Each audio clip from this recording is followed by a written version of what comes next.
You are watching Bloomberg Open Interest, another record for you. How about that as a way to end your week? Not huge gains here, up about 1/10 for both the S&P and NASDAQ. Russell, that outperforms up about 0.5%. Ninth consecutive day of gains for the Mag 7, the longest winning streak since November of 2023. But let's look at some of the top calls this morning, some of the analyst action that is in focus. First up, Chipotle, that gets an upgrade to a buy at BMO Capital. The analyst says it's well positioned for growth in the second half of the year, those shares up 0.5%.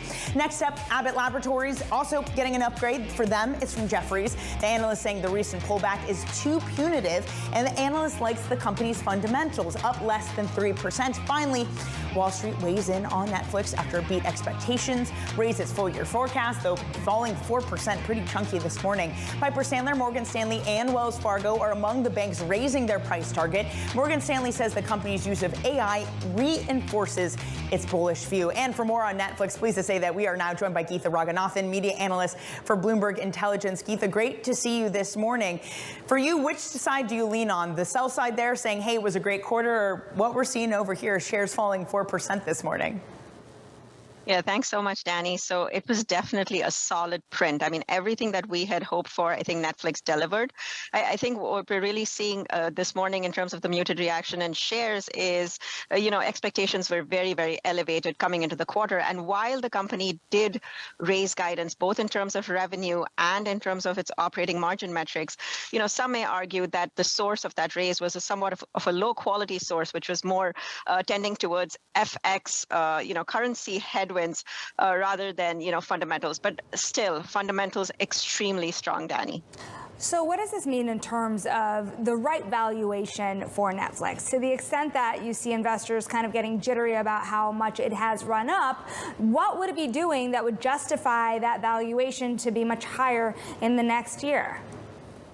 I mean, it's doing everything right, Sonali, as of right now. Yes, some investors may argue that at nearly 50 times forward PE multiple, this is, a very rich valuation. But I think there is, if you kind of just look at the trajectory of the fundamentals, and if you look at all of the catalysts that are upcoming, so we had pretty strong performance in the first half, but really what we should be focusing on for Netflix is the second half, and it's going to be an absolutely monster second half because they have some of their biggest titles. It's standout content for them, some of the biggest titles that they've ever had in their history. So you have a great combination of returning hits, whether it's Stranger Things or Wednesday. You have the NFL. You have other live events like boxing matches.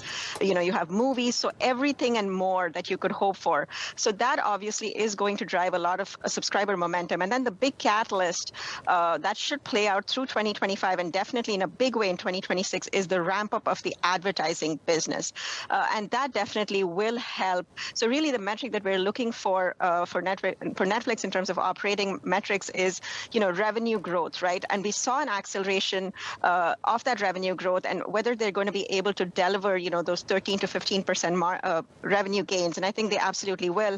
And then, of course, the operating margin increase. They took it up to about 30%.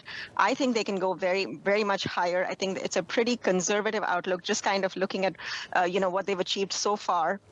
So it looks like they're keeping some dry powder almost for the fourth quarter, just kind of based on their results for the first half as well as for the third quarter guidance. But again, it's a little bit of wait and watch. But I think valuation definitely will be supported just by the strength of their fundamentals. And then you look at free cash flow. Next year, we're looking at something like this year, we're looking at about $8.5–9 billion in free cash flow. Next year, $13 billion. And they're deploying a lot of that towards buybacks. So I think, again, that really provides some valuation support there, Sonali, to answer your question. Also, what you're underscoring, Geetha, is Netflix just standing on a level of its own. The other streamers unable to catch up, except, Geetha, YouTube. YouTube really starting to encroach on its territory, especially when it comes to things like children's programming. How do you see the competitive landscape evolving between these two? Yeah, you're absolutely right. I think you're right that Netflix has won the content streaming wars. But, with YouTube, yes, there is an engagement issue here because Netflix kind of comes in terms of share of viewing at about 8 to 9%. YouTube actually leads it with about 13%. But, this question did come up yesterday during the call as well. And I think the way that management answered it was, they're both focused on different parts of the market, right? So Netflix really more focusing on premium content on scripted content, on movies, YouTube really going more after user-generated content. I think with the use of AI, we are going to see, AI for content creation kind of level the playing field a little bit more. But the way that, the Netflix CEO, Ted Sarandos, kind of framed his response was, both Netflix and YouTube together only really account for 20% of all viewing. So really what Netflix is focusing on right now is going after the remaining 80%. And I think they have a huge opportunity there. Geetha Raghunathan of Bloomberg Intelligence, we thank you for following all things Netflix for us. A lot of eyes on that trade this morning. But coming up, we're talking about another part of the investment universe that has been attracting a lot of interest this week. It's been Crypto Week in Congress, and crypto tops $4 trillion after Congress finally passed sweeping regulation for the sector. More on that next in your ETF Friday update. This is Bloomberg Open Interest.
This is Bloomberg Open Interest. Let's get a quick check on stocks here. We're looking at an S&P 500 looking to end the week in green territory. It's up about 0.1%. The NASDAQ 100 also up around the same amount, though you do have volatility nice and low. The dollar nice and low, too, is set up for a proper trade today. Danny, you are also looking at some individual movers that are kind of interesting. You're looking at Apple trying to turn around losses on the day and head back into green territory, though Meta still lower on the day. I know that's not dragging down the Mag 7 totally today, nor is Netflix because it's not included, but you are seeing Netflix down today too. We're talking about Tesla today as well, up around 2.6%. This has been throughout the morning generally your biggest points contributor to that NASDAQ 100, but those gains are broad-based. We're keeping an eye on crypto, stablecoin related stocks as well. Coinbase flying up more than 6%, Circle up more than 2.5%. Of course, it is Crypto Week in Washington and legislation just flying through Congress. On that point, Shonali, now crypto assets as a whole, they have surged past $4 trillion for the first time. It is what you mentioned. It is the House passing the stablecoin legislation yesterday. Bitcoin, though, it is falling. That's down about 0.5% as those other stocks gain. For more, let's bring in Athanasios Saravegas, ETF analyst at Bloomberg Intelligence. Athanasios, great to see you this morning. Just how big of a boon is this to the industry? Oh, hey, Danny, good morning. Not as if crypto ETFs needed any more tailwinds because they've already done really well. This is a massive boom, and it's because you just mentioned Bitcoin is down, but things like Ethereum are up, some of the other altcoins. So this is definitely a boost, probably more so even for the altcoins, just because they're now going to be sort of legitimized. This is only just going to open up the product pipeline for more ETFs. It was, if anyone has been following, it was obviously a long road to get Bitcoin approved, Ethereum. That's where it stopped.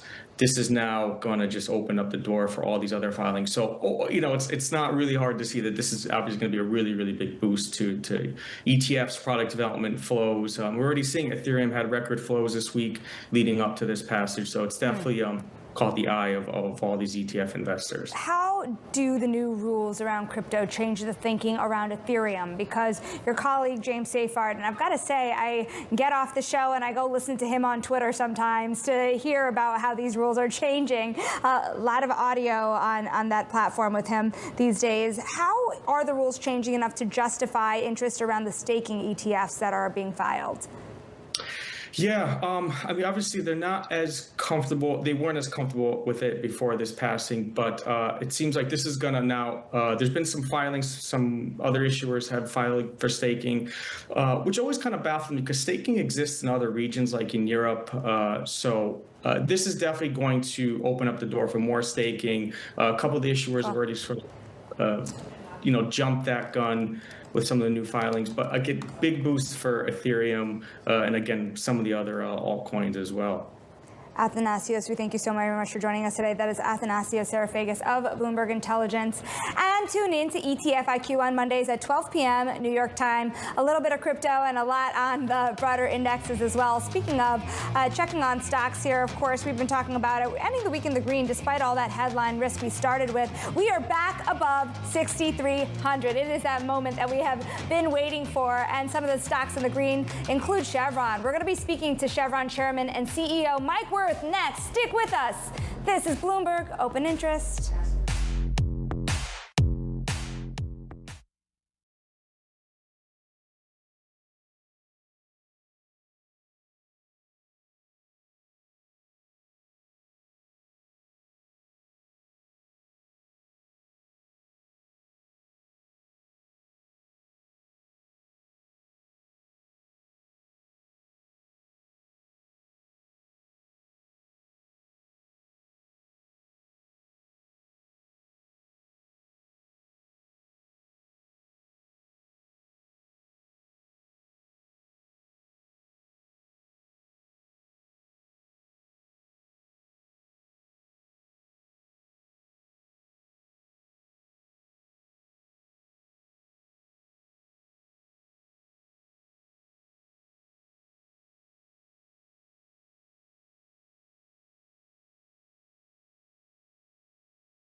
And we are 30 minutes into the trading day. We're looking at markets ending the week in a green territory. And more than that, Danny, we are ending it above 6,300. It looks like we're on track to go there. The 10-year yield, we are 20 basis points higher than where we ended last month. However, we are looking at yields closely today. We have a little more economic data waiting to hit at the top of the hour. Welcome back to Bloomberg Open Interest. I'm Sonali Basak. And I'm Danny Berger. Matt Miller and Katie Greifeld are off. And yeah, Sonali, it has to be yields that are probably helping to support equity, especially small caps.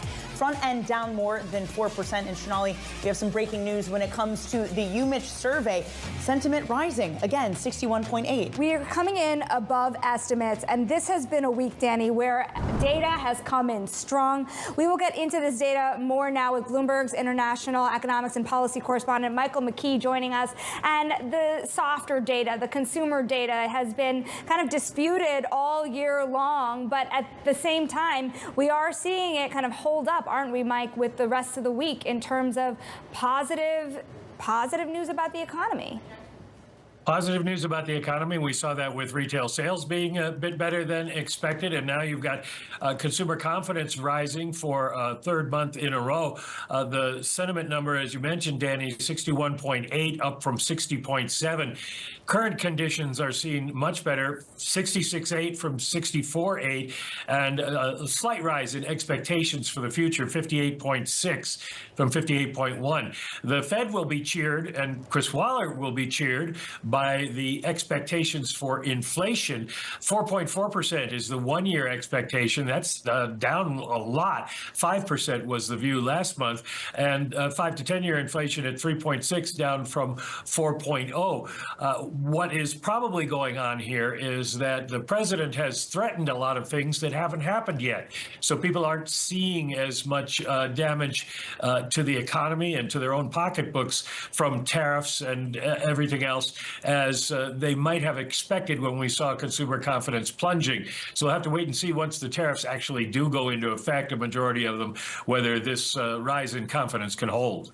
Mike, you say Waller will be pleased, but I was listening to your conversation with the Fed governor, and here's some of the notes I took. He called this particular piece of data the Michigan thing. He also said he always looks at market-based measures and not necessarily ones of survey. How much does it even matter to the Fed anymore? It doesn't matter all that much, but the inflation expectation numbers do. Waller made the point that if things start to go south in the economy, or if the Fed is not seen as having credibility because of Trump's attacks, then inflation expectations would go up, and that would be his problem. I also want to point out the fact here that without the stock price appreciation that you've seen to portfolios, you do have the University of Michigan really saying here that without that, you actually see a little bit of a retreat here in sentiment for some participants. How much does the stock market matter in terms of how people feel? It does matter in terms of feelings. It's a soft indicator, but people look at the Dow Jones and the S&P, and they see it sort of as a measure of the economy. And economists would tell you it's not, of course, but it's the proxy that a lot of people use on a day-to-day basis to figure out maybe where the economy is. In less than 30 seconds here, Mike, oil prices as well. We've seen a significant retreat in the course of the last couple of months also. How much is that providing some juice to how the consumers are doing right now? It provides a little bit, but basically, Sonali, the rule of thumb is we have to exceed the previous high or fall below the previous low for people to really react all that much. They get baked in their head of what gas prices are. And if you go up 10 cents, go down 10 cents, it doesn't really make a whole lot of difference to their thinking. Mike, we thank you so much for your time. Of course, that is Bloomberg's Michael McKee on the heels of the latest economic data. And we welcome now our Bloomberg television and radio listeners. Of course, we've heard this morning that Chevron has closed on its $53 billion deal to buy Hess. And that is 20 months after the takeover was first announced. We are now joined by Mike Wirth, Chevron chairman and CEO. And you must be so relieved. This has been a long path to getting here. Your stock has really felt that time pressure as well. How do you feel now that the deal is done and what it could mean for shareholders moving forward? Well, we're pleased with the decision that came out of the arbitration panel this morning. We're also pleased with the decision that came out of the FTC yesterday regarding John Hess's eligibility to serve on Chevron's board. And this really helps create a premier international oil and gas company. We are one of the largest producers in the world. We've got the highest cash margin in our upstream business of anybody. We're one of the largest producers of both oil and gas in the United States, largest leaseholder in the deepwater Gulf of America, and have industry-leading free cash flow over not just the next couple of years, but out into the next decade now as we combine with Hess. So it's good for us. It's also good for our industry because this was a transaction that kind of, as you say, impacted, I think, our investors, the uncertainty, and it hung over the industry a bit because the question about what would it mean for potential future transactions is one that people were paying close attention to. And so I think having that resolved and affirming the industry practice that asset level rights of first refusal don't apply in a corporate level M&A transaction is one that's going to be very important for our industry. I mean, Mike, one of the other reasons this industry couldn't keep its eyes off this case is because you had two giants, you and Exxon, really battling this out. But it doesn't end there. Sonali and I have been discussing it this morning. Now you have to work with Exxon. You have a JV in Guyana after this. How is that relationship going to be moving forward after this case? Well, we work with people all around the world. Our industry is built on partnership because the scale of our investments usually requires partners to help share risk. We also pool technical resources in order to develop some of these challenging opportunities. And so partnering is very familiar to us. It's a core value. We put great pride in our ability to be a good partner around the world. We work with Exxon and other places around the world and have for many years. In Guyana in particular, most of the people that will be involved in this are going to be legacy Hess employees who've got years and years of history working together with CNOOC and Exxon on this project. There are good working relationships at that level, and all three companies have worked together to create the incredible value that is seen in Guyana and the prospects for the future. So I expect that those relationships will continue to be good. But up till this point, there was a little bit of acrimony here in the pursuit of Hess when it comes to Guyana. When was the last time you talked to Darren Woods? And what can you tell us about the relationship that both of you are building in result of this JV? Well, we see each other at industry functions and the like, and so we speak from time to time. But this has been a sharp difference of opinion. We believe that a plain reading of this contract, which is a confidential document, was very clearly, as I described earlier, that a right of first refusal would exist if there were a transaction at the asset level, but not at the corporate level. The arbitration panel has affirmed that interpretation, and so we'll move forward from here. But look, it didn't have to take this long. I wish it would have gone differently. We tried early on to find a way to resolve this and thought we were working together in good faith, and then abruptly we're notified that the other parties had decided they wanted to resolve this through arbitration. At that point, we believed we had the right side of this argument. We had to stand up for that, and that's taken some time. Well, you mentioned the other win you had very recently was the FTC allowing you to put Hess onto the board. Is this a much more easier regulatory environment for you to be operating in right now? Well, it has certainly been a change in the mood and I think in the policy that we've seen with the Trump administration. This is an administration that wants to use energy as a competitive advantage for our economy, which it is. Our country is blessed with an abundance of energy resources of all types, and it's not just oil and gas. It's solar, it's wind, it's coal, and you can go on. The agricultural resources that contribute to renewable fuels. And this is an administration that wants to use those for the benefit of the American economy, for the benefit of the American consumer, and that's proud of the American energy industry. And I think that's a welcome change for our economy. It's certainly a welcome change for those of us that operate in this industry and are committed to the U.S. And so I think it's very, very positive. You mentioned a little earlier that it removes a lot of uncertainty when it comes to mergers and acquisitions. How do you think that this will change the competitive positioning of the industry through the remainder of the year into next year as many of your rivals, your partners, reconsider what their footprint should look like? That's hard to predict. That's kind of a hypothetical. I can't really speak on behalf of others. But I do think that the clarity that contracts that are written to govern these ventures that we go into are ones that will not be used to peel assets out of a corporate level transaction is an important signal for our industry. We have companies that come into this industry, people who take risk and build companies from nothing. They grow them. Oftentimes the way that they get rewarded for that is by selling that company. And so it's the nature of our industry that transactions are part and parcel of how it functions, and something that might change the historic practice creates some uncertainty. And so I think with that uncertainty resolved here, you do have more confidence for people going forward. This is also coming as you've been undertaking some restructuring efforts too. So with this deal under the belt, do you look at your oil and gas portfolio and say this is sorted now, or are there other areas that you're still looking to add on to? Well, you're always looking to improve your asset base, and it's a depletion business. Every day we produce, and those barrels can't be produced again, and so you have to replace them over time. It's also a business that's very capital intensive, and so you need to be efficient. Margins are thin. Prices over time, really, if you look at it in inflation adjust, prices haven't changed much for decades. There's volatility along the way, but the industry uses technology and efficiency to continue to keep the cost of energy very affordable as an input to the economy. Those things haven't changed, and I think all of us in this industry continually look for ways to improve the productivity of our assets and the efficiency of our operations. So speaking of affordability, it's interesting because on one hand, when you have oil prices below, this is WTI, below $70, last year around this time we were above 80. How does that change the calculus for how you want to address the industry? Remember, in the onset of the Trump administration, this was a market perception that drill, baby, drill would be the three words that define this year. But that's hard to see with this type of suppression of oil prices.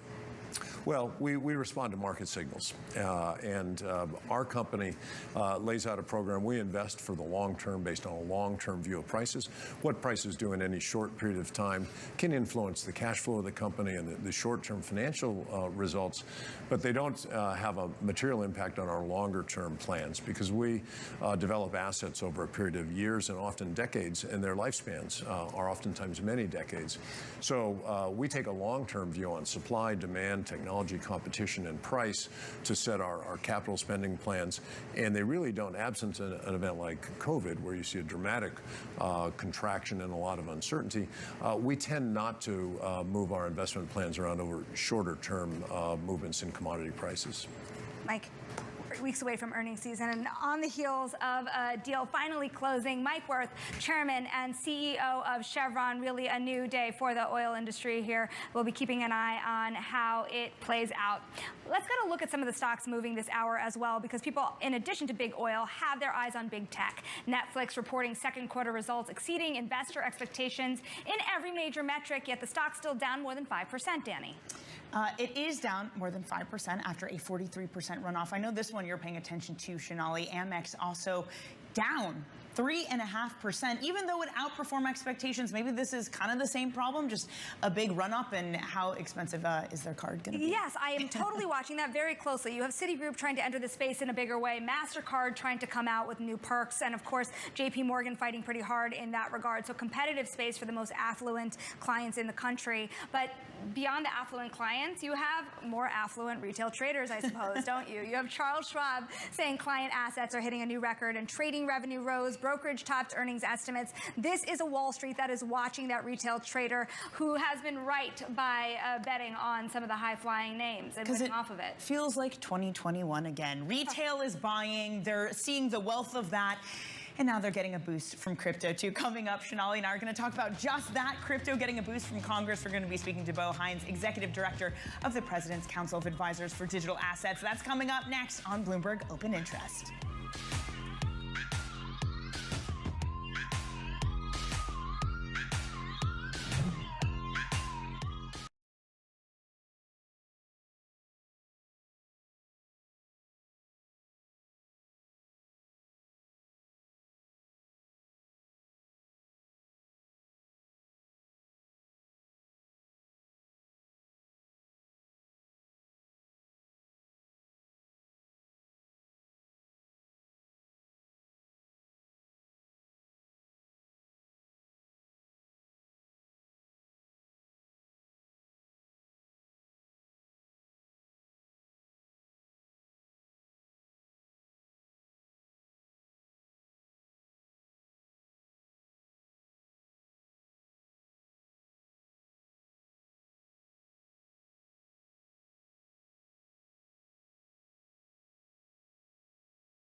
Now, Congress is delivering a watershed victory for the crypto industry, passing the first federal legislation to regulate stablecoins and clearing the way for broader use of the technology in everyday finance. Crypto-linked stocks are getting a boost on that news. We'll be keeping an eye on them. But first, we're going to go to Washington. We're going to talk to Bo Hines, Executive Director of the President's Council of Advisors for Digital Assets, joining us now. Now, one reason it's interesting to talk to you is not only, of course, your fluency of what's happening in the process of passing these bills and also getting both the industry view as well as the regulatory view in here, but you also are quite close to the industry as well. When you look at the way that the bill has passed through Congress and, of course, the Clarity Act upcoming as well, what do you think that the industry is still going to be pushing for through the remainder of this year? Well, look, I'll start by saying the president made big promises on the campaign trail to this industry, and now we're well on our way in delivering on those. You know, he promised to be the Bitcoin superpower of the world. He promised to be the crypto capital of the world. I think this is a monumental step in affirming our position there. You know, the industry's been fighting hard, but under the Biden regime, it was really mostly just policy through prosecution. These folks were victims of overregulation and blue tape that we had to cut down. And when we started, you know, devising a plan of how we would solve this problem, we kind of looked at it in 3 phases. We said we're going to have a demolition phase, getting rid of the overregulation. Then we're going to have a construction phase, which is underway. And obviously, we have one building that's been constructed here with stablecoin legislation. But we're heavily reliant on our colleagues up on the Hill to get this done. And then we have the implementation phase. So, you know, the president created the working group on digital assets that includes, you know, Treasury, Commerce, the SEC, CFTC, all the relevant actors inside of his administration. This has allowed us to have streamlined conversations, fix problems as they come up, and create an environment in which industry can thrive and build here in the United States. And so our message to players that have gone offshore is welcome home. This is the crypto capital of the world now. Under President Trump's leadership and our AI and crypto czar, David Sachs, this is the best place to be. SEC Chair Paul Adkins, Bo, was also on Bloomberg TV earlier talking about this legislation, saying that they're looking at guidance and rules, in his word, to help people understand how to stay under trouble. What is your expectation and what is your hope that we see out of the SEC as it pertains to digital assets? Well, look, the SEC has been phenomenal under President Trump for this industry, whether it be rescissions or guidance they've been offering. They want people to come here and participate in the U.S. capital markets. You know, the crypto industry is thrilled about that, and, you know, they're continuing to do good work over there. We'll have Brian Quintes coming in as the CFTC chairman very shortly. I know that they will, you know, echo the same sentiments. So, you know, things are heading in the right direction. There's still work to be done, but I think that, look, we get stablecoin legislation signed into law today with the Genius Act. We move on to clarity with market structure, which basically just gives folks the rules of the road, who the regulator is, what the regulator's authority is. We get that on the president's desk in the fall, hopefully by October, and I think that's about 90% of what we need to do to ensure that we will be the crypto capital of the world. But, you know, it's an extremely exciting time. I think we have to thank, really, Senator Haggerty for pushing this so hard, Luke Pettit, his staffer, who's now over at Treasury, Chairman Hill on the House side, Speaker Johnson, Leader Thune. I mean, this is a monumental piece of legislation with the Genius Act. It updates archaic payment rails. It creates expeditious transactions that are more transparent, more cost-effective. This is great for the American consumer, and it's truly revolutionary. It's exciting. I also want to get your view here on the president and his family's own crypto ambitions relative to what the industry wants to see. Now, how do you handle criticism? I know that you are advising the administration here on the crypto strategy moving forward, but the family has seen their wealth rise by hundreds of millions of dollars tied to crypto ventures that they're themselves involved in. How do you navigate that criticism between people who are in the industry and looking to build businesses and the money that's being attracted to the president's own view on crypto and ventures tied to crypto? Well, look, you know, the president's interest in this space is controlled by his sons under a blind trust. You know, they have every right to participate in this space as any other American. These are private citizens.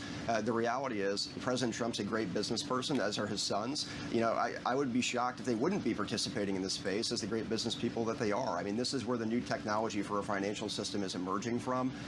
You know, the president's obviously extremely supportive of that. He wants to update, you know, an archaic system that hasn't changed for quite some time. time. And like, look at the ways in which, technology has changed in how we communicate, how we speak to one another.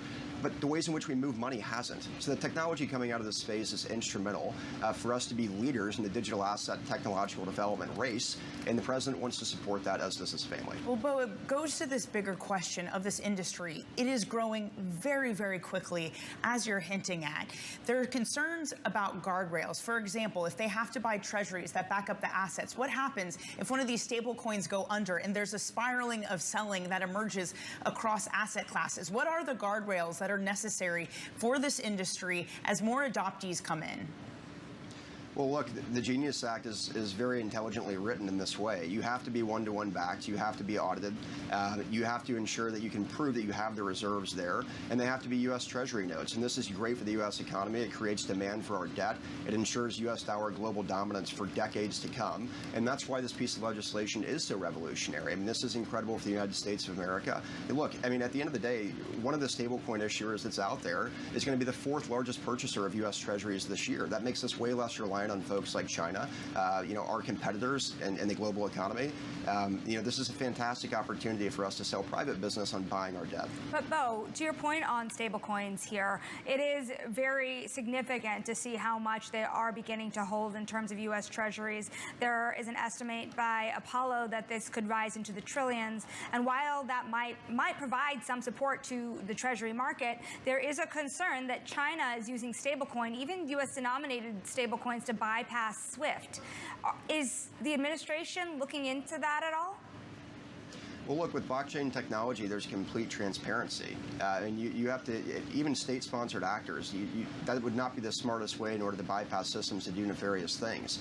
And this is one thing we continue to echo as we educate folks on Capitol Hill and legislators who are concerned about, nefarious activity that's ongoing. At the end of the day, blockchain technology creates a system in which it gives the consumer the ability to control their funds, move them expeditiously, have instant settlement times, know that the party they're sending money to has received them, but it also gives us the ability to ensure there's not illicit activity happening on chain. And I think that this bill acts as the foundation for tokenization of public securities, which brings us into a completely new world in which everything will eventually be on chain.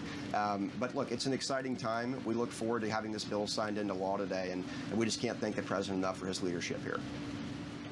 Bo, you also have to wonder what happens from here on out. The Office of the Comptroller of Currency, for example, they're the ones who are going to be overseeing the new applications, but they've also lost a quarter, or set to lose a quarter of their workforce with the recent cuts to the workforce in Washington, D.C.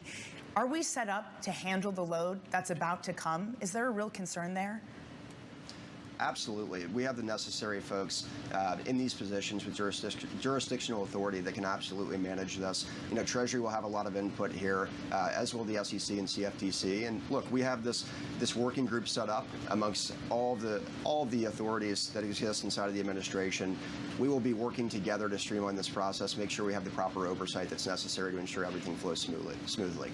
Hey, Bo, we really appreciate your time this morning. I hope you get to go pop that champagne before the weekend begins. Bo Hines, Executive Director of the President's Council of Advisors for Digital Assets. And still ahead, we're going to be talking more about the economic impact of Crypto Week. Michael Faulkender, the Deputy Secretary of the Treasury, will be joining the Balance of Power today at 5 p.m. New York time. Right, it's a time to get a check on your stock market. We're seeing some of the gains start to peter out. We started the session really strong. Look at what we are now. We are now down, only 0.01%, but still we're not unable to hold on to the momentum despite some of the earnings expectations and enthusiasm. It really is Netflix that is dragging us down. Netflix shares, those are down nearly 5%. It is a high bar, but it's also a Mag 7 that's runned up tremendously, so you're starting to see that give back. When it comes to the sectors specifically, again, it was most of the sectors that were headed into the green, and you still are seeing that, but it looks like it's the comm sector. Again, it is all Netflix that seems to be dragging us lower. Some of the safety stocks, utilities up 1.9% this morning, but it is an S&P that's struggling to hit another record today, Shonali. And coming up next, we're going to get more views from the C-suite. Stacked day today, Danny. Grocery aisle giants and smaller food businesses keeping a close eye on the trend away from artificial food dye. We're going to talk to the CEO of Unreal Snacks next. This is Bloomberg Open Interest.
The healthier for you movement, it's making its way across the food and beverage industry. President Trump said this week that Coca-Cola agreed to use cane sugar in its products sold in the U.S., removing corn syrups.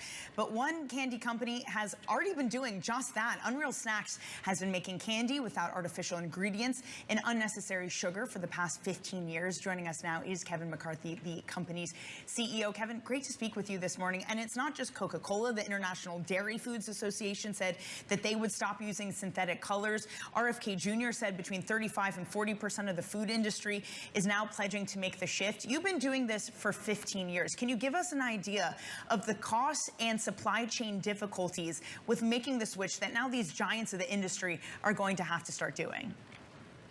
Absolutely. Well, thank you so much for having me on. I really appreciate it. And Unreal, we're a better for you indulgent snacking brand. As you said, it's been around for about 15 years, but we really are leading this movement within the chocolate snacking space and the chocolate candy space to really show that better for you and having amazing taste is an amazing combination, and that consumers are really craving that. And, I'll be the first to say that this is not an easy thing to do. But we're in this extraordinary time where, companies and brands are really embracing and realizing that consumers want better for you. They want cleaner ingredients. They want natural dyes. And they want products that taste truly unreal. And that's what we've been doing for so many years. And we've been seeing just amazing growth in our business. We've doubled the business in the last 18 or so months, which is incredible. And that's really a result of all the work we've done, but also like the consumer momentum in this space is really extraordinary at this time.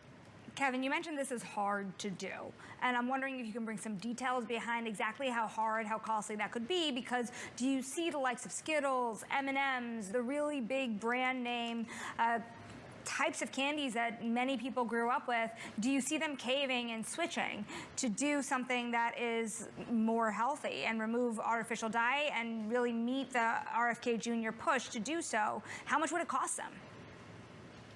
Yeah, it's. I think the first step in this is really embracing the consumer demand, how people are really demanding better for you and cleaner ingredients, and especially in artificial dyes. You've seen all these brands, big companies move away from them, and that's a great first step. But it is difficult to implement. It is difficult to learn how to use natural dyes, how to make them look really, really good, to make sure that consumers don't turn away. And that's something that we've mastered here at Unreal. And it does take a lot of time and a lot of hard work. But that's the right thing to do. That's one of our core values, is do the right thing. And as more and more larger brands embrace this, the costs will come down. The supply chains will be built. But we've been doing this, since day one of the company, since our two founders asked the question, why the foods we love most have to be so bad for us? And we set out to prove that they didn't have to be. So we've been pushing this movement for many years and really trying to have a ripple effect in the industry. And it's really great to see other brands start to recognize that and make the hard choices to move away from what they've been doing for so many years. Kevin, there's got to be part of this, though, that isn't good news for you. If Snickers all of a sudden turns around tomorrow and decides to put cleaner ingredients in it and reduce some of the fat content, increase fiber, they've got a lot of name recognition, more so than Unreal. Let's be honest here. Is this not a problem? Does it not create more competition for you? Yeah, more name recognition for now. But no, it's a great question. And look, our mission is to unjunk the world, and our vision is to create a world where all food is 100% real. So if our category, the chocolate candy space, was all natural, every brand was using all natural ingredients, today, we'd see that as a win. Because we've been doing this for so long, and our real goal is to have a ripple of change throughout the industry. And then, it's really up to us to execute, to continue to do, great work and build our brand for who we are. But really, we're trying to, create that world in which all food is 100% real, and that's a success point for us. Kevin, we're taking a look at input prices for pretty much every company we talk to right now, but in regard to your company, cocoa costs, really curious on how that's impacting your margins, what you're doing to respond to it. Is there going to be chocolate that's just going to have to be a lot more expensive moving forward for consumers, especially if they want to, as you say, be unjunked from the candy industry? Absolutely. No, it's a great question. And the cocoa market has been truly challenged over the past 18 or so months here. We've seen extraordinary price increases in the cocoa world, and it's really difficult to swallow those increases. And a lot of brands have been really hurt by that. Our strategy has been really to lean in. We've been using real chocolate with real cocoa for since day one with our all real ingredient commitment. And our perspective on it is we're going all in. We're partnering with our retailers. We're getting to know our consumers better. We're really partnering with our suppliers and manufacturers to make sure that we are prepared for scale so that we can run through this moment of challenge and come out on the other side of it as truly the better for you confection brand out there, so that as those underlying macro trends for consumers continuing to crave better for you real ingredients, we're there and we're taking advantage of that opportunity. What are you actually doing, Kevin? Are you able to, for example, pass on higher costs to consumers? We've done our best to avoid that, and can't predict the future. But we've really, focused on what more we can do to invest in ourselves in a responsible way to accelerate our growth. And that gets to, the point I said earlier around us doubling our business in the last 18 months and really running through this moment and really embracing, the real cocoa, real chocolate that we continue to use as, some other brands start to take the cocoa percentage out of their products or take the cocoa integrity out of their products. That's not who we are. We never move away from that value of doing the right thing. And we see this as a moment to really test that value and have us lean into that to really, again, focus on our mission, focus on our vision, and how do we really build that world that we want to, be in. Kevin, you've mentioned twice now that business has doubled over, I think you said, last 18 months. What does this mean in terms of your profitability right now? Are you profitable? Are you raising money? What is your capital plan moving forward? Yeah, great question. We're a profitable business. We're not, looking to raise money at this time. We're just continuing to invest in ourselves and invest in this amazing brand and, frankly, mission that we're building. It's been around for so long, Unreal. I've been here for over 10 years, so it's definitely been a journey, but an amazing one. And I think the people that really change the world and companies that change the world, it takes time. And we're in this amazing, extraordinary moment where we're seeing this inflection point of growth, and we're doing our absolute best to harness every single point of that. Kevin McCarthy of Unreal Snacks. We thank you so very much for joining us this morning. Now, I want to bring you some breaking news as well. You have JP Morgan expanding their research capabilities to include private firms, starting with OpenAI. And in their first report on OpenAI, they do start to weigh in. They said it would be difficult for chatbot makers and the other ones to maintain a sustained competitive edge, which kind of explains here why they feel the need to get into this type of research. I would also say, Danny, it's interesting. If you look at the valuation of SpaceX alone, just even last year's valuation places it among the top 25 companies in the S&P 500. And banks like JP Morgan, Morgan Stanley, we know that they're trying to look at ways to make this market more liquid as their highest net worth clients try to get a bite out of these privately held companies. Yeah, but it's so hard to invest in OpenAI. It's so hard to invest in SpaceX. To me, I look at this and I think, what is the point of sell-side research? Is it just feel good, send out vibes for your clients? It's supposed to be, I recommend to sell, I recommend to buy, I recommend to hold, and you make investment decisions based off of this. I kind of don't see how that applies in this scenario. Right, there's got to be a lot more qualitative work being done here, to your point, because are you going to set a price target, or is this a matter of just telling you what they're up to so that you can understand how they can justify their bonus. Justify the bonus and maybe know what's going on with the stocks that are actually publicly traded these days, because they rely so much on the fates of these big private giants these days. All right, well, let's get a check on where markets are faring at the moment, because we have seen the gains start to peter out. Look, we are only down 0.03%, but the NASDAQ is down more. Part of what you've seen is some of the gains of the bond market have also started to ease. We still are seeing, though, a fall of about just under 2 basis points for your 10-year yield, trading at 443, Shonali. Really interesting moves in the stock and bond market. Sad to see that gain get lost, though. We're going to look at some single stocks moving this hour with Bloomberg's cross-asset reporter, Isabel Lee. We're taking a look at managed care providers. You're looking at Humana. We have to start with Humana because shares are dropping 7.5%. That's the most since at least April 2017. So the company lost its lawsuit seeking to reverse cuts to its Medicare program bonus payments. So this is a blow to the insurer because they were really hoping the court would restore billions of dollars in revenue. So a Texas court ruled in favor of the government's motion to dismiss the case. They called Humana's claim quote, premature because they said the company hadn't really exhausted all administrative procedures. And this is a big setback because Barclays in April, according to Bloomberg reporting, said that a win for this would double Humana's 2026 profits. So now we're seeing their profits potentially squeezed. Shonali and I were also, speaking of stocks on the move, having a conversation with Chevron CEO Mike Wirth earlier in the hour. You could really just feel the relief radiating off of the CEO of the company. That was a good interview, and he said that they were pleased with the results. So we have Chevron winning its arbitration battle with its larger rival, Exxon, and finally, they were allowed to close their acquisition of Hess. And the victory comes more than 20 months after this was initially announced. And the deal was big, around $53 billion. So quick background, Exxon contested the deal, saying that they have the first right to refusal because they already have a joint venture with Chevron. But this is a big win for Chevron. The stock has really been languishing since this deal was announced, and it's also an overhang for the industry. And the interview with Mike Wirth was really good because he said that now the road is finally clear and there's no overhang anymore. And the frenemies dynamic is back as well. Yes. I was going to say, you know, it's interesting. Chevron was up almost 3%. It's losing some of its gains, but, you know, the market has also turned. I would say that Exxon is now coming out with a statement. We were asking about that Chevron-Exxon push-pull. Exxon saying that it welcomes Chevron to its oil project in Guyana, Danny. He very much so brushed off any issue of it.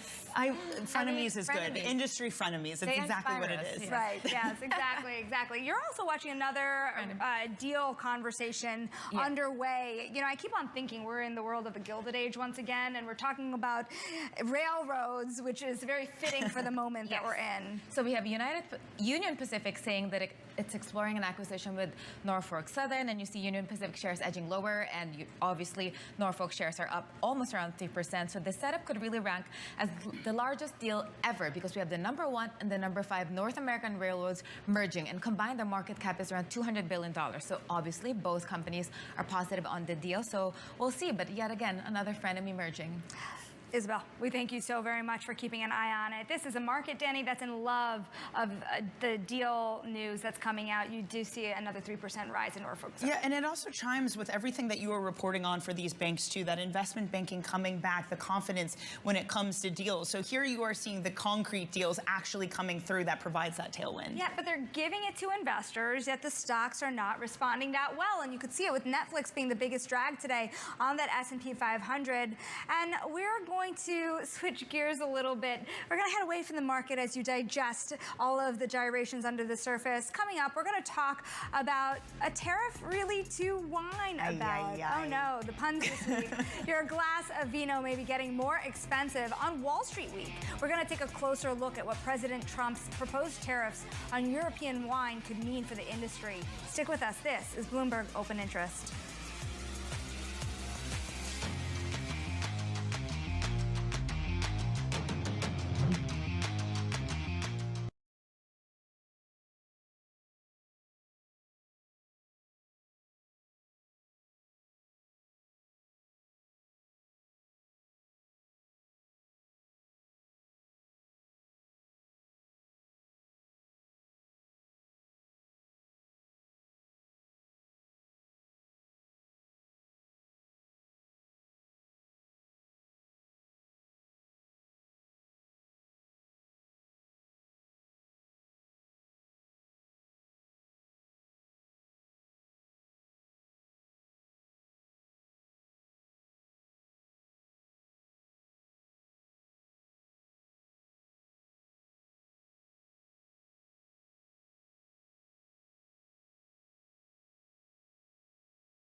And it's time now for our Wall Street Week conversation. President Trump's proposed 30% tariff on European wine imports is set to begin on August 1st.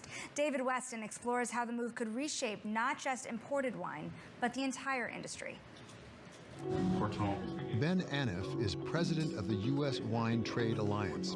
He has a shop in Tribeca that sells fine wine, which typically goes for over $20 per bottle. Distributors and importers, even those, by the way, that represent U.S. domestic wines, about 75% of their revenue comes from imported wine. So that's one of the really interesting things about this. On the tariff front, all of the major domestic wine producing organizations, from Wine Institute to Napa Valley Vintners to Wine America, they're all against tariffs on imported wine because they understand their domestic growers, their producers, rely on healthy wine distributors for access to market. Put another way, because state laws prevent domestic vineyards from supplying restaurants and wine shops, they need distributors. And the distributors rely critically on selling imports alongside their domestic wines. That's why those who import fine wines, like Victor Schwartz, and those who sell it to us, like Ben Aniff, have no doubt that tariffs will cripple their business, selling both foreign and domestic wines. But there's another part of the business, the value wine business, where a bottle or its equivalent typically costs less than $11. And producers for this segment, like Stuart Spencer in California's Central Valley, say they need protection from multinational companies bringing in cheap, subsidized imports that force American growers out of business. There is a lot of what we call bulk wine coming in these big 20-foot bladder containers, and it is this bulk wine that is really undercutting California grape growers. There's a lot of talk about the difference between free trade and fair trade. From your experience as a grower, but also from your dealing with Lodi, are there unfairnesses in some of the exports to the United States? I mean, it's a completely unfair market. I mean, we are competing in a global marketplace. The European Union spends, over $2 billion a year between EU money and member state money propping up their wine sector. They are not only paying growers and vintners to distill excess wine and buy it up, but they're also paying them to plant new vineyards. And they spend hundreds of millions of dollars in market promotion all around the world, and the U.S. is the #1 target market. They also have trade barriers, so it gets really complex when you get in the weeds, but we are not playing on a level field. Last year, California wineries, which make nearly 90% of U.S. wine, were stuck with more than 500,000 excess tons of grapes. Now, 77 million gallons of wine are sitting in storage tanks. And you can still see some of the grapes on the vines from last year. We have thousands of acres of grapes that are being torn out right now. And we have small farms and family businesses that are up for sale because there's just not a prospect for them moving forward. That was David Weston discussing Trump's wine tariffs, and you can catch Wall Street Week every Friday at 6 p.m. New York time. Coming up on this show, secretive Jane Street is in the spotlight, the glare of a global spotlight, thanks to a regulatory probe. More on that next. This is Bloomberg Open Interest.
Now, the quant trading giant Jane Street is being thrust into the global spotlight after a regulatory probe resulted in the seizure of over $500 million.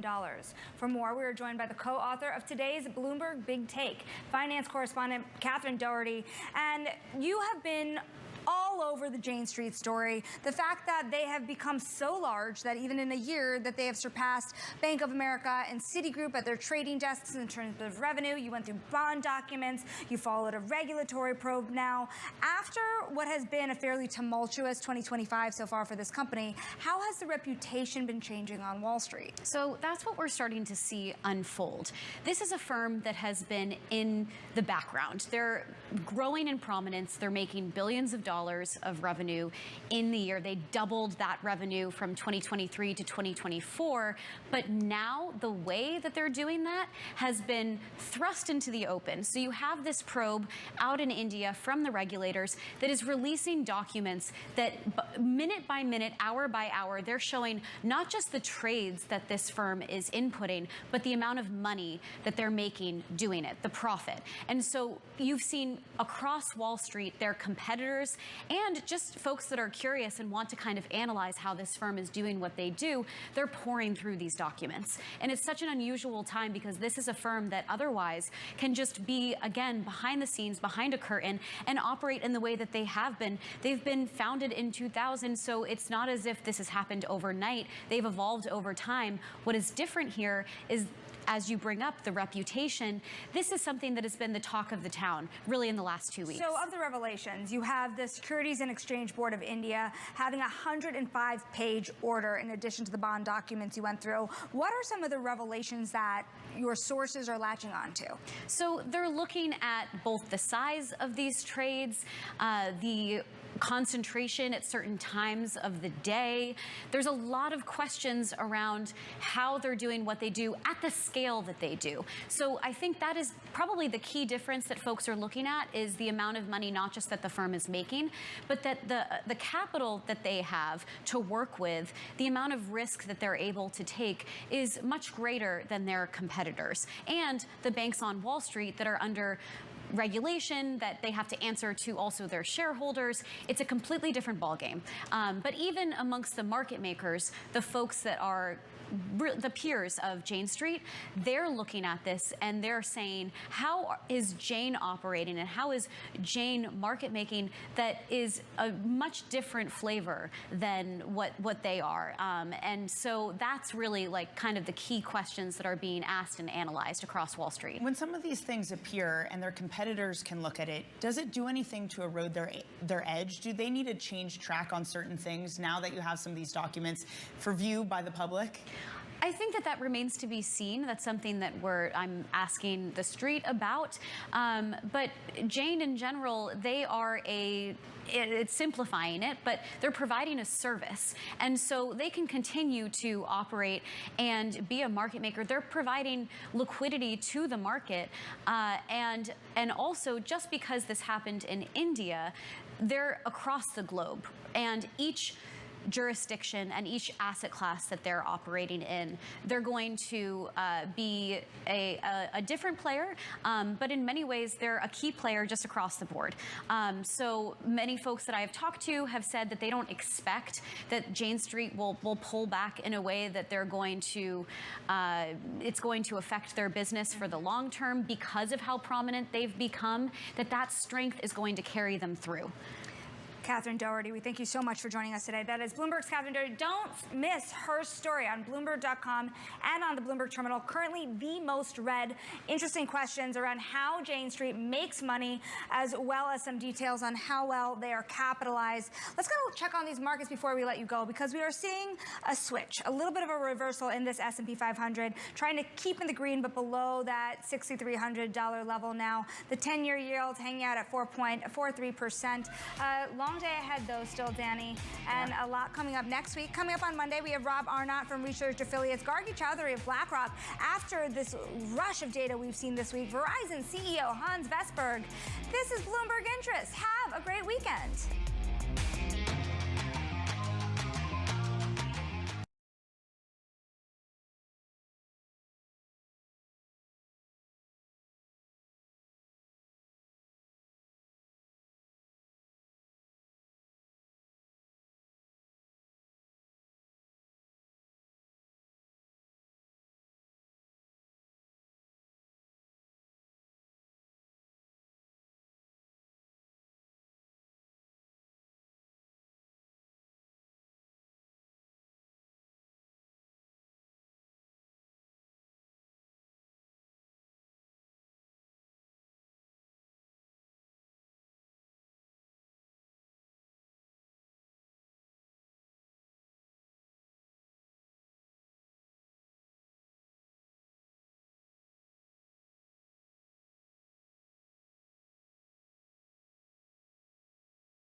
treatment. Bloomberg Tech is live from coast to coast with Caroline Hyde in New York and Ed Ludlow in San Francisco. This is Bloomberg Tech. Coming up, Netflix beats expectations for second quarter results, but the bar's high, and it may not be enough to keep the rally going. Plus, we'll hear from TSMC's CFO on business opportunities, the impact of tariffs, and much more in an exclusive interview. And a look at the expansion plans of defense manufacturing company Hadrian to help build AI-powered factories here in America. We speak to the CEO. I want to get to some news that broke in the last few minutes. JP Morgan, one of the biggest research shops on the street, is expanding its coverage to private companies, and that includes some of the most important tech startups. OpenAI is where their debut research has launched. So interesting. The analysts on that note saying basically they can't defend the moat that they have on LLMs, and in part because of the no profitability till 2029, they're worried about how much patience investors have. Really interesting development when you track the private sector and the world's biggest startups. Let's get to earnings and Netflix. Netflix shares down significantly right now, 5% in the session. That's the most since the beginning of April as it stands on an intraday basis. But they beat on all of these classic financial metrics. Netflix has been saying for ages, judge us please, Wall Street, on these financial metrics, and they did great in the second quarter, boosting their outlook as well. The content slate looks strong, and the ad-supported tier is going to grow, doubling in 2025. Let's get out to Bloomberg's Lucas Shaw. He's the managing editor for Screen Time. That's our group that basically tracks the culture and our coverage of media entertainment. What was not to like with Netflix, right, Lucas? This is just like a high bar that's been set by Wall Street, and the company did really well. Yeah, I think you nailed it with the high bar. Look, there was nothing in the results to dislike. It's not like they beat on any metric by some huge amount, but they beat on everything. I think it's a stock that has doubled over the last year. It's a stock that had been up by 40 to 50% so far this year. And it's even though it is now the most established and most valuable sort of pure play entertainment company out there, it still has this momentum behind it where people think it has a lot of room to grow. And so by most conventional, P to E ratio metrics, it's overvalued. And so if it only slightly beats, people just aren't as excited. Netflix does this thing where it basically like pre-records its earnings call and then dumps it as a YouTube video. This is what Ted Sarandos had to say on AI. We remain convinced that AI represents an incredible opportunity to help creators make films and series better, not just cheaper. There are these AI-powered creator tools. So this is real people doing real work with better tools. Our creators are already seeing the benefits in production through pre-visualization and shot planning work, and certainly visual effects. Lucas, I don't know how much attention the street was really paying to that commentary on AI. There was a lot of focus on the content slate, but did we learn anything new about Netflix's strategy going forward? Nothing kind of macro high level. Ted has been pretty consistent on his views on AI, which is that it is a tool, it will be used, and it's not just about cost cutting. They think it can make product better. But I think what was new was him talking about using it on a show. Most of these Hollywood companies have been very wary of kind of sharing how they're using AI, unless it's in, sort of a gimmicky way, like they're going to de-age someone for a character, or for a movie or show. Nobody gets too worked up about that. But this, along with this Amazon show, House of David, are probably the two highest profile examples, just given how important Netflix and Amazon are to the ecosystem. Lucas, all over the socials is Stephen Colbert saying that the late show's cancelled. Do we know anything? What are the details here? Well, we know that the show is going to end in May of next year, and it's not just the Stephen Colbert leaving. The show, the Late Show, which started in, I believe, 1993, will cease to exist. So it's the end of an era in late night television, and there will be a lot of speculation as to what happens next to Jimmy Kimmel's show or to the Tonight Show with Jimmy Fallon. CBS is really trying to position this as a financial decision. I don't think it would surprise anyone to know that ratings ratings for late night shows have gone down. The cost of doing it hasn't gone up or hasn't gone down either. So the profit made from these types of shows is now very slim. Some might even say they don't make money. But it's hard not to believe that there is some political angle to this, given what has happened with the Paramount deal and the Trump administration. But nobody has any hard reporting on that. I know that was a jump from Netflix earnings to The Late Show, but it's what everyone's talking about right now online. Bloomberg's Lucas Shaw, who leads the Screen Time team, thank you very much. I want to stick with Netflix. Dan Kurnos, Benchmark senior analyst, joins us now. Benchmark currently has a hold on Netflix. What we didn't get into, Lucas, was the ad-supported tier. They're saying that is, in a sort of a revenue contribution terms, is going to double in 2025. But did we learn anything more beyond the financials on how the consumer is engaging with that ad-supported tier, Dan?